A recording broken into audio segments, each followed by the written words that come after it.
যদি বিয়ে করার পরে শান্তিতে থাকতে চাও তাহলে বিয়ে করার আগে দেয়া লাগবে মেয়ের মাও। একটা থাপড়ে চাপা দাঁত ফেলে দিন। আপনি আবার অসুদার কি জন্য দেখেন রাগ? শাশুড়ির জন্যই জাহান্নামে বসবাস করতেছে ছেলেরা বেশিরভাগ। ঠিক বলেছো। মেয়েরা যতই থাকুক ভালো, মেয়ের মাও খারাপ থাকলে ওই সংসারে হয় না আলো। হ্যাঁ, আমি এখনই থাকবো চুপ। 10 বছর সংসার করার পরে ধরতে পারছি কি জন্য ঝামেলা হয় তার আসল রূপ। বলো বাবাজি। আমি চাই না আমার মতো কারো জীবন হোক শেষ। চালাক শাশুড়ির মেয়েরাই ধ্বংস করে পরিবেশ। মেয়ের মায়ের কলঙ্কে যদি না থাকে কোনো খারাপ চিহ্ন থাক, অল্প কিছু ভুলের জন্য মেয়েটা ঘুরে গেলে কয় এনে থেকে তুই ভাগ। ভালো মায়ে পরামর্শ দিব, তরে দিছি বিয়ে, তুই ভালো করে সংসার কর স্বামীর বাড়ি গিয়ে।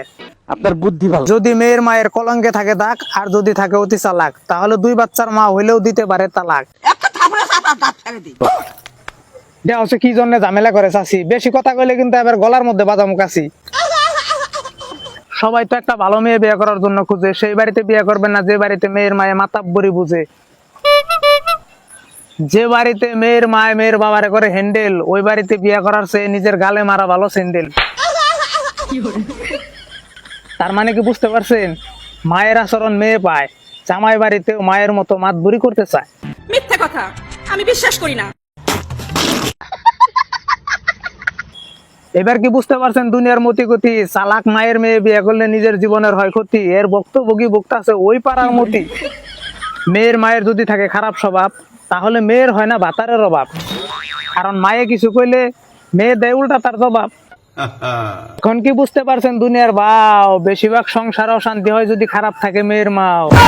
যদি শিখে মায়ের আচরণ, তাহলে হারিয়ে ফেলে নিজের বিবরণ। বাপ গুণে বেটা যেমন মা গুণে হয় জি, গায়ে ভালো তার বাছুর ভালো, দুধ ভালো তার ঘি। আপনারা কথাটা বুঝতে পারছেন কি? তার মানে যদি মাও ভালো থাকে তাহলে মেয়ে মানে অবশ্যই ভালো হয়। দুঃখের দশা এই জায়গায় যে মশাই কামড়ে বাইকের হালাইছে রক্ত, ওই যে ওই জায়গায় খাড়াই রয়েছে কয়টা ভক্ত।